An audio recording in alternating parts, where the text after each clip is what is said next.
Hey, welcome back, podcast friends, to another episode of Simple Healthy Choices for Weight Loss. And today I just want to dive straight into why do we eat? Because we all eat, but some of us have different reasons on why we do. Now, there's all kinds of different reasons why you can eat. You can do stuff like you eat because you're stressed. Some people eat because they're bored. Some people eat just because it's a social event. It's time to get around with family and friends and go out or go to each other's homes and share a meal. And that's always a wonderful thing to do. Some of us do it because of habit. We're not even hungry. That's what we do when we sit around, we're eating. And this really came important like when we were in the hospital, because when I worked in pediatrics for my first, I don't know, 15 years of working at Cox Hospital. And that's one of the things that we would assess. If a child came in sick, we would wait. They wouldn't have any appetite. And so we would just wait. And as the days went on, as their appetite would start to increase, we'd think, okay, now the infection must be over and we can start feeding them again. However, with adults, you can't do that, because with adults, they may still be sick, but they're just hungry because, again, they're either bored, stressed, whatever. So we couldn't use that in adults. And that's what happens. We just tend to eat just because. But a big reason why a lot of people eat now is because they are addicted. They're carbohydrate addicted. And this is by design. And this kind of all started and I've already done a podcast. If you go back and listen to podcast 66 and 67, I actually did a 2-part series on your carbohydrate addiction is by design. And so I'm not going to go deep into it. I'm just going to say this did happen by design, mainly because of two main players, RJ Reynolds and Philip Morris. And they were very, very important in getting people addicted to cigarettes back when everybody was smoking cigarettes. Well, once everybody found out that tobacco companies were lying and cigarettes were horrible for us, cigarette sales dropped. And so RJ Reynolds and Philip Morris came over and took over the food companies and taught them how to get people addicted. And it's by using the 5A model. I'm not going to go into it. I'm just going to say the way that they get people addicted is by advertising constantly, which we all know that's what happens. Availability, make sure you can get their food anywhere, anytime. Make sure it's affordable. So have cheap stuff, which if all you do is put chemicals and no nutrients in it, that's easy to make it cheap. Age, get them just as young as possible, which with food now we do. At least with the cigarette company, they weren't allowed to advertise to kids less than 10 years old. But the food companies, it goes all the way down to infants. As soon as an infant's born, they can start giving them these horrible man-made foods like infant formula. And then they also put addictive substances in it. They know that they can get people addicted to sugar, get them addicted to salt, to flour, vegetable and seed oils, and even caffeine. So they make sure they put the sugar and salt and vegetable and seed oils in everything, and flour and everything. And then some things they put caffeine in it. But anyway, it's by design. So a lot of people just eat because they're addicted. However, what you have to think, why do we eat? What is the purpose of eating? The purpose of eating is because our body needs certain nutrients in order to grow, heal, thrive, and survive. As long as we give our body these 5 nutrients that it can't make on its own, it has to get it from the food that you eat. Our bodies can take care of amazing things. It can fight infections. It can fight stress. It can fight so many things. So what are the 5 things that your body has to have to be able to go through all the life stresses? Those 5 things that your body needs are amino acids, fatty acids, vitamins, minerals, and water. Those are the 5 things it needs: amino acids, fatty acids, vitamins, minerals, and water. So as far as the vitamins, minerals, and water, we won't really talk about those today. Just know that they're important. But as far as the macronutrients, when you eat food, it's basically categorized in 3 different macronutrients. There's protein, there's fat, and there's carbohydrates. And so your body breaks these down into those very, very essential nutrients. So with protein, your body produces an enzyme called protease. And ACE is an enzyme. Protease is an enzyme that breaks down protein. When it breaks down protein, it breaks it down to its very, very smallest building block, which is an amino acid, which, like you just saw, that's one of the essentials that we have to eat from the outside. Because of all the amino acids, if you take all the protein from plants and animals, put them all together, there's only 20 total amino acids. However, these 20 different amino acids can be put together in all kinds of combinations to make up. Our body uses over 20,000 different proteins, and some of these proteins are up to 27,000 amino acids long. So amino acids are extremely important. Now remember, there's only a total of 20. So think of them like little Lego building blocks. There's only a total of 20, but of those 29 of them are considered essential amino acids, meaning our body does not make them. We have to get them from the food we eat. Now let's go to fat. Fat, just like protease broke down protein, lipase breaks down fat, because fat and cholesterol, fat is called lipids. So that's why you need a lipase. Remember, ACE means enzyme. So when your body secretes lipase, it breaks down the fat into its basic building blocks also, which are fatty acids. And of the fatty acids, there's two of them that are essential. And remember, essential means that your body doesn't make them. You have to get them from the food that you eat. And that's omega-3 and omega-6. So we have to have fat. Now, when it goes to carbohydrates, carbohydrates also get acted on by an enzyme called amylase. So amylase breaks carbohydrates down to its basic building block of glucose. Okay, remember we said we had 9 essential amino acids with protein. So we have to eat protein so we get those 9 essential amino acids. We have 2 essential fatty acids, so we have to eat fat to get those fatty acids. There is no such thing as an essential glucose, essential carb. You could go your entire life, never put a carbohydrate in your mouth, and live perfectly fine, and actually probably way more healthy than most people are today. So that's how what your body does. So as far as why do we get hungry? The reason we get hungry is because our body is lacking nutrients. It either needs amino acids, it needs fatty acids, needs vitamins, needs minerals, or needs water. If our body needs something like that, then what it does is it stimulates a hormone in our stomach that comes from our stomach called ghrelin. So when your stomach is growling, it's producing ghrelin. And that's what ghrelin does. It goes up to the lateral hypothalamus in the brain and tells your body, I'm hungry, because it wants you to go out and eat those essential minerals that you need, the vitamins, minerals, fatty acids, and amino acids.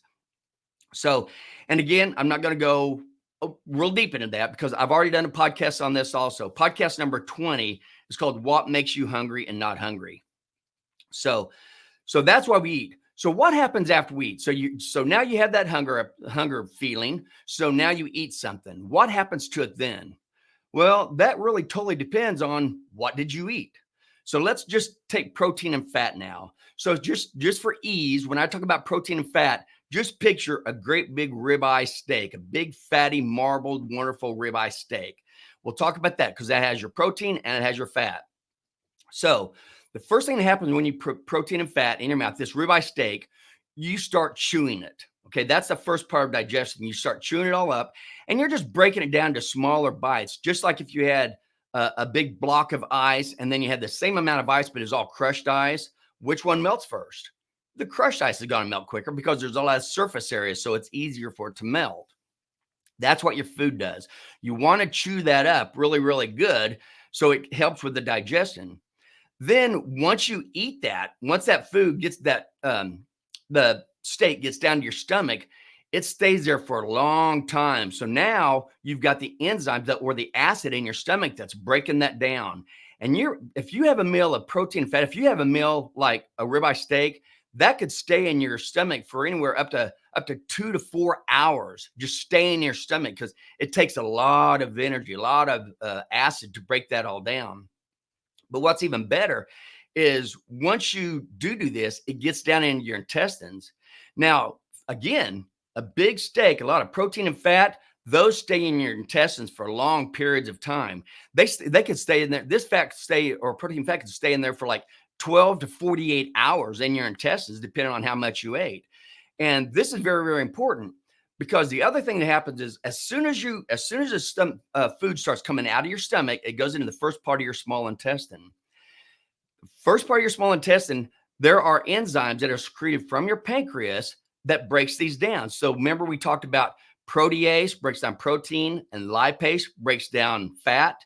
These enzymes are produced in the pancreas, secreted into the top part of your intestines when you eat this food, and that is what breaks down this food. But what's even more important, when you eat protein and fat, like this big old ribeye steak, as it's going through 12 to 48 hours, as it's going all the way through your intestines, the other thing it does is it stimulates two hormones called peptide YY and cholecystokinin. These two hormones, when they are stimulated by the presence of amino acids or fatty acids in the intestines, these two hormones, cholecystokinin and peptide YY, they go to the medial hypothalamus and tell your brain, I'm not hungry. Don't eat anymore. So when you eat a big old ribeye steak, it stays in your stomach and intestines for very long periods of time, constantly stimulating your hypothalamus to tell you that you are not hungry anymore. The other thing is you are getting all the nutrients you need. You get all the amino acids because it's made out of protein, and it's animal protein. So it's actually the amino acids that animals need, and we are animals. You can have fruits and vegetables and get some protein from that, but it's called nutrient scant versus nutrient dense. There's not a whole lot of protein, not a whole lot of nutrients. You have to eat a ton of vegetables and fruit to be able to get the nutrients and protein you need. And then you're not even going to get everything you need. But with fat, you will. With a big old meaty steak, you will. So you get all the amino acids you need, you get all the fatty acids that you need, and then you also get the vitamins and minerals. Those are all in there, and including your fat-soluble vitamins because you're eating the fat. So you get your fat-soluble vitamins, A, D, E, and K. These are all so important to your body. So you're getting all the minerals that you need, and now the only thing you have to do is add water. So if you have a big old fat ribeye steak and add water, you have all the nutrients you need. That's why your body stays feeling full. Okay, now let's switch over to carbohydrates. What happens when you eat carbohydrates? When you eat carbohydrates, the first thing you do, just like with a big old ribeye steak, when you eat carbohydrates, you sit there and you start chewing them in your mouth. Now, remember I said chewing is the first part of digestion. However, remember I also talked about amylase is the enzyme that breaks down carbohydrates into glucose. Where protease and lipase are secreted from the pancreas, amylase is secreted there also, but amylase is also in your saliva. So you start breaking carbohydrates down immediately in your mouth to glucose. So as soon as you and a carbohydrate is an animal-based nutrient, is what it is. I mean, not animal, I'm sorry, a plant. It's a plant-based nutrient. So anything that comes from a plant is going to be broken down to glucose. So anytime you eat fruits, vegetables, and definitely whenever you eat the man-made horrible toxic sludge, that's all that is carbohydrates. So you're just putting more and more glucose into your system. The other thing that happens, so now you've got the glucose going, okay? You've got glucose in your mouth, so now you swallow it. When you swallow it, carbohydrates only stay in the stomach for about 30 to 60 minutes. So remember, protein and fat, that stays in there for 2 to 4 hours. Carbohydrates get out pretty quick, 30 to 60 minutes. Now, the other thing, your body does not want these carbohydrates getting into the intestines very quickly because it's going to get glucose into the blood way too quick, and it's going to make your insulin rise very high. So your body, to try to keep the glucose levels down, it's your intestines, when carbohydrates are in the stomach or in the mouth, it releases an enzyme or a hormone called GLP-1. GLP-1 is trying to keep carbohydrates in your stomach as long as possible because they want to get out. So it paralyzes your stomach for a little bit to try to keep those carbohydrates in there as long as possible. Now, the other thing that GLP-1 does is, because it does not want high blood glucose, is it stimulates your pancreas to produce insulin. So GLP-1 that's secreted from your intestines paralyzes your stomach just for a little bit, just after a meal. And as the glucose goes in your stream, it also stimulates insulin to try to keep those glucose levels down as much as possible. Okay, so that's the important thing. Keep food in the stomach, and it also releases insulin. The other thing, now that the carbohydrates, when they do get down in the intestines, now remember, this is where I said the pancreas secretes the amylase. The amylase comes into the first part of the intestine and breaks those carbohydrates into glucose. So again, your body doesn't want high glucose, so that's why GLP is causing the pancreas to produce insulin. But we also do not want high insulin levels. So there's another hormone that's in our intestines that gets secreted after the glucose comes out of the stomach. It's called DPP-4. This hormone blocks GLP-1, and the purpose for that is because now the carbohydrates out of the stomach and we want to get our insulin levels back down. So by blocking GLP-1, it's not going to be stimulating the pancreas to produce insulin anymore. So that brings our insulin levels down under normal circumstances. Now, once all the glucose, all the carbohydrates you eat gets broken down to glucose, glucose goes in the blood. And actually, the first thing it does is it goes straight into the liver. And the liver is like a triage. The liver is going to tell the body what to do with all this glucose that you just ate.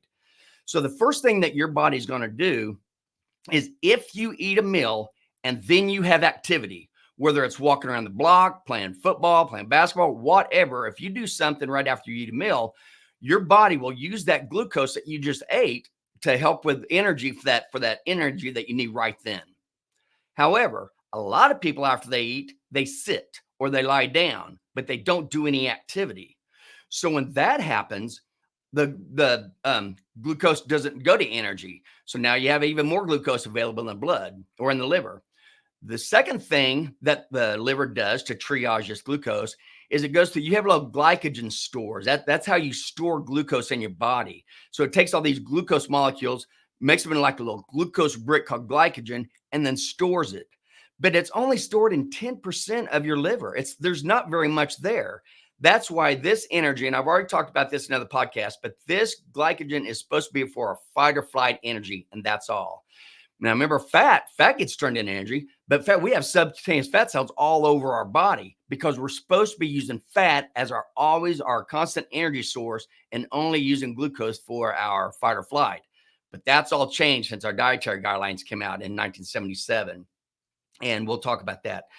But anyway, so now your liver, it takes and it uses glucose for whatever energy you're doing after you eat. Then it takes some more glucose that's in the blood and replenishes all your glycogen stores. Remember, that's 10% of your liver. And then also 1% of every skeletal muscle also has glycogen, but that glycogen is only good for that one skeletal muscle. So it doesn't really count. It doesn't go for your total energy needs of your body. However, the third thing, once your glycogen stores are full, all the rest of the glucose that your liver deals with gets turned immediately into triglycerides and stored in your fat cells. Okay. So when you're eating this big carbohydrate meal, one, you're probably eating carbs all the time. So your glycogen stores are already full. And the other thing you're probably doing is eating all the time because carbs don't keep you full. And we'll talk about that. So most of the food that you eat, and then most people also lay down or sit after they eat. So most of the carbohydrates that you eat get turned straight into triglycerides and stored. So what is a triglyceride? Okay. And a triglyceride, picture like a big capital E. Okay. So a big capital E, you've got a glycerol backbone. That's the vertical portion of the E. And then you have 3 fatty acids. And those are the horizontal parts of a capital E. That's why it's called a triglyceride, because there's 3 fatty acids on this glycerol backbone. Okay. This is important when we talk about what happens to our food as far as how we stuff fat into our fat cells. And again, I won't go deep into this because I did podcast number 34. It's called What Determines Whether We Store Fat or Burn Fat for Energy. It'll explain everything I'm getting ready to say. However, just so you know, when it comes to storing fat in your fat cells, there is an enzyme on the outside of your fat cells that when it comes in contact with the triglycerides, it cleaves those fatty acids off that glycerol backbone. So those free fatty acids can go across the cell membrane into the fat cell. Because the triglyceride itself is too big, it won't fit across the membrane. So you have to cut those fatty acids off. Once you do, those free fatty acids can go across the membrane and then they get stored inside the cell. They get put back in as triglycerides and stored inside the cell. Okay. However, also, because we're supposed to be burning our fat for our everyday energy source, there's also an enzyme on the inside of the cell. And this enzyme does the same thing. It cuts off those free fatty acids so that the 3 free fatty acids can come across the fat cell membrane back into the blood and be triaged around for all the multiple things that fat's used for. Fat's used for so many good things in the body. It's not just energy like the food companies are trying to tell you. So the key of this is the enzyme that's on the outside that allows these free fatty acids to be stored as fat is called LPL, lipoprotein lipase. The enzyme on the inside of the cell is called HSL, hormone sensitive lipase, and that's what helps you burn your fat for your energy source. The key to this is insulin. When your insulin levels are high, it stimulates LPL, the enzyme on the outside of the fat cell, forcing your body to cleave off those free fatty acids and store it all as fat. So insulin stimulates that enzyme and it inhibits the enzyme on the inside of the cell, the HSL. When your insulin levels drop, that stimulates HSL on the inside of the cell and inhibits LPL. So when your insulin levels are low, that forces you to break down that fat on the inside of your fat cells, put it in your body, and use that for all the multiple things that fat's used for in the body. Like it produces a lot of your hormones.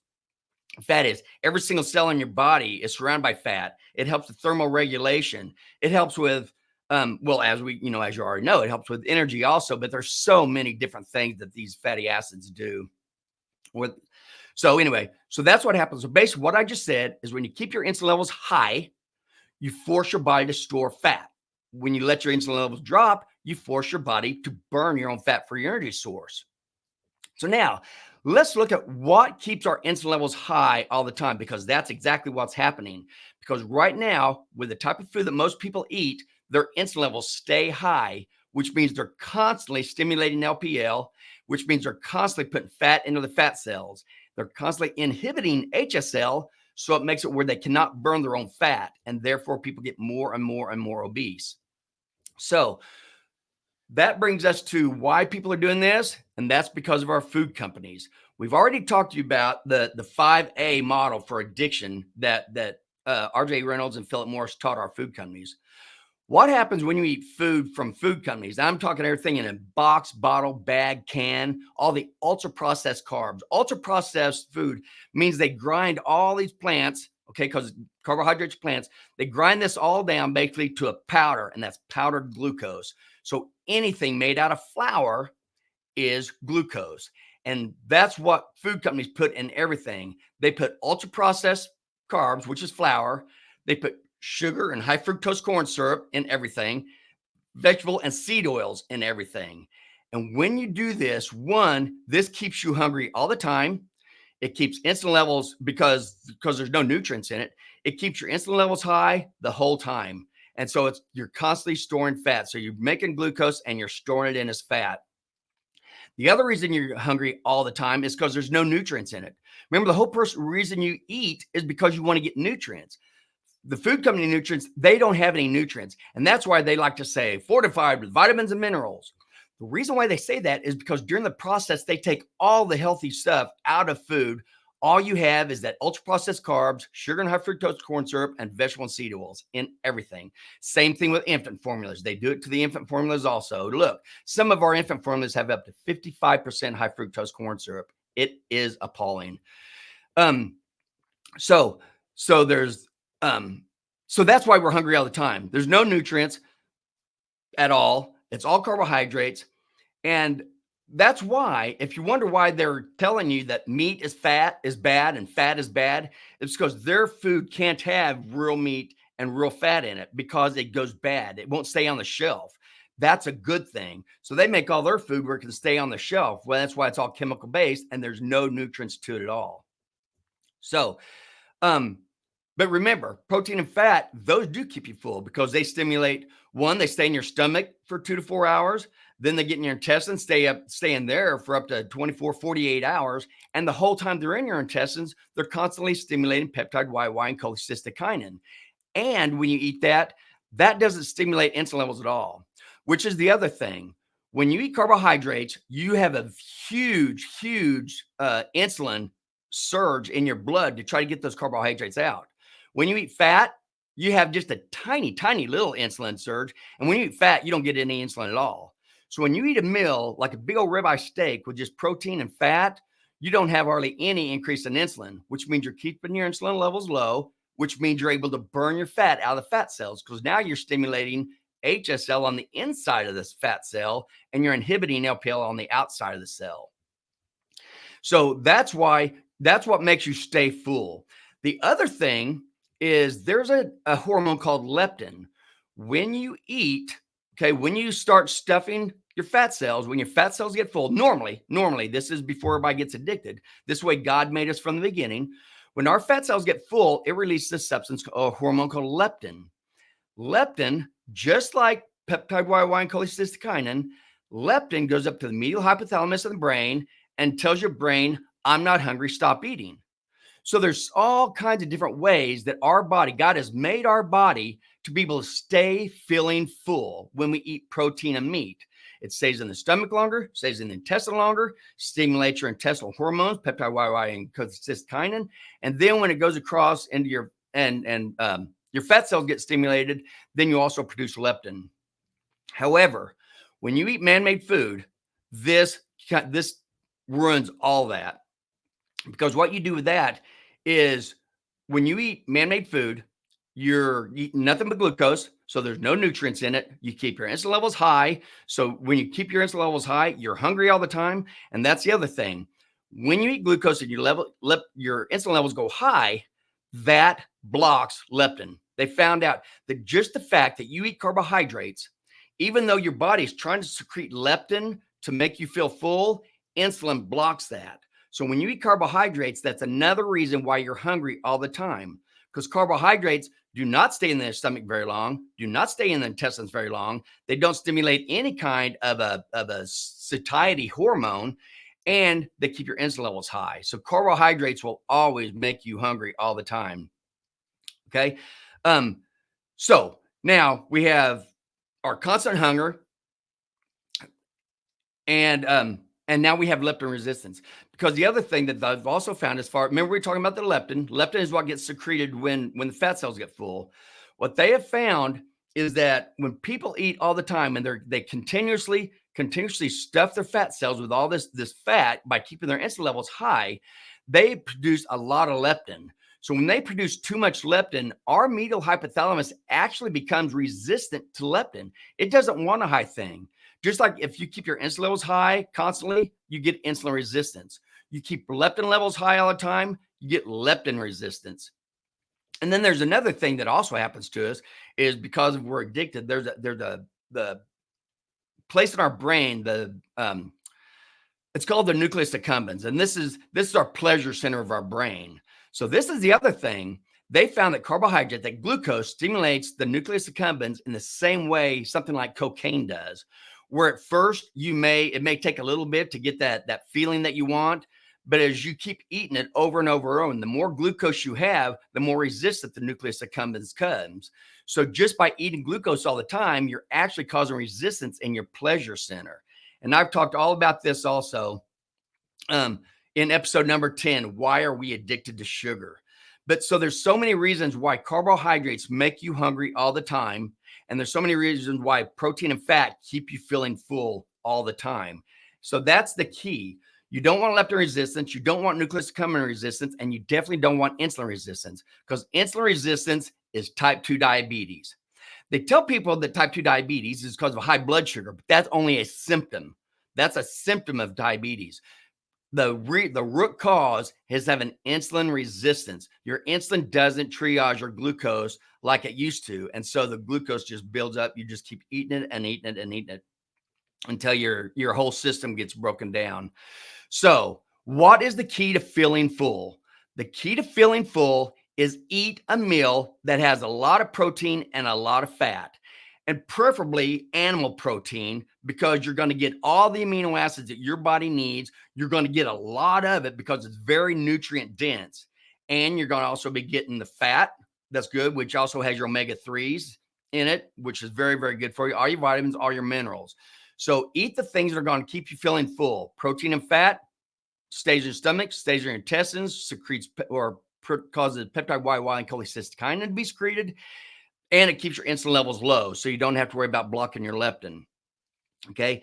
And that's key. You want to keep your insulin levels low so you can constantly stimulate the enzyme on the inside of your fat cells to burn your own fat. That's how you lose weight, and that's how you get healthy. But again, we've been turned since our dietary guidelines came out in 1977, and they've been telling all these people to eat all this man-made toxic sludge that's in the box bottles, bags, and cans that keep your insulin levels high all the time. It makes you hungry all the time. That's what they want. They want you to continuously eat their product. That's the whole purpose. They aren't in it for your health. In fact, the more sick you are, the better they like it, because you're continuously eating their stuff. And when you get sick, now the drug companies can come in and give you their medication to take care of it. And then more medication to take care of all the side adverse effects, the adverse effects that you get with every single medication that you take. So they have turned us. We used to be fat burners. We used to always burn our fat for our energy source. That's why we have the fat in our subcutaneous tissues all over our body. That's the way God made us from the very, very beginning of time. So if we have to go 2 to 3 days without eating, it's not going to hurt anything, because we already have everything that we need on board. However, when you eat these carbohydrates, they do not keep you feeling full at all. And so they've turned us from a carb burner into fat burners. And so what we need to do to learn how to lose weight and do it naturally is we need to make sure that we eat lots of protein, lots of fat, very minimal carbohydrates. If you do eat carbohydrates, please stay away from man-made food. All the box, bottle, bag, cans, all that stuff. What I mean is eating God-made carbohydrates, real fruit, real vegetables. Just because the way it's packaged, you're not going to be able to eat as much. Just like with Oreo cookies or a bag of chips, you can sit down and eat an entire bag and not be full, and you're going to go back in another hour and you're going to eat it all again. So they make you addicted. The food companies make you addicted, and then they rub it in your face with a bag of chips and say, here, bet you can't eat but one. Of course you can't. It is chemically made to make you addicted to it. That's why you can't eat but one.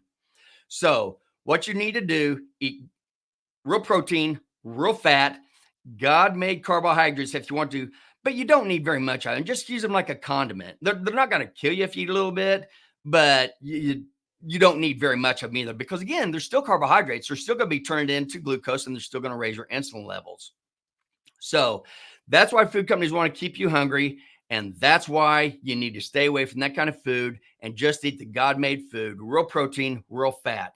And then in my next couple episodes, we're going to talk about what happens when you don't do this and you do keep your insulin levels high all the time and you do become insulin resistant, which leads into type 2 diabetes. So stay tuned for my next couple podcasts. And that's all I have today. I just hope you understand. So the big key here also is, if you really want to lose weight healthy, if you want to stay full, do not take a drug that ruins this system. It keeps food in your stomach for way longer than it's supposed to. That's why you only have to give this once a week. It stays way longer, and it's constantly stimulating your insulin, which is going to be making your diabetes worse. So that is not what you want to do. You want to use God's natural ways to make us feel full, and that's with real animal protein, real animal fat. That'll give you all your amino acids, fatty acids, minerals, vitamins, and then you have to drink water on top of it. So that's all I got for now. I hope this helps. And as always, thank you so much for listening. Have a fantastic week, and always make simple, healthy choices to live a quality life.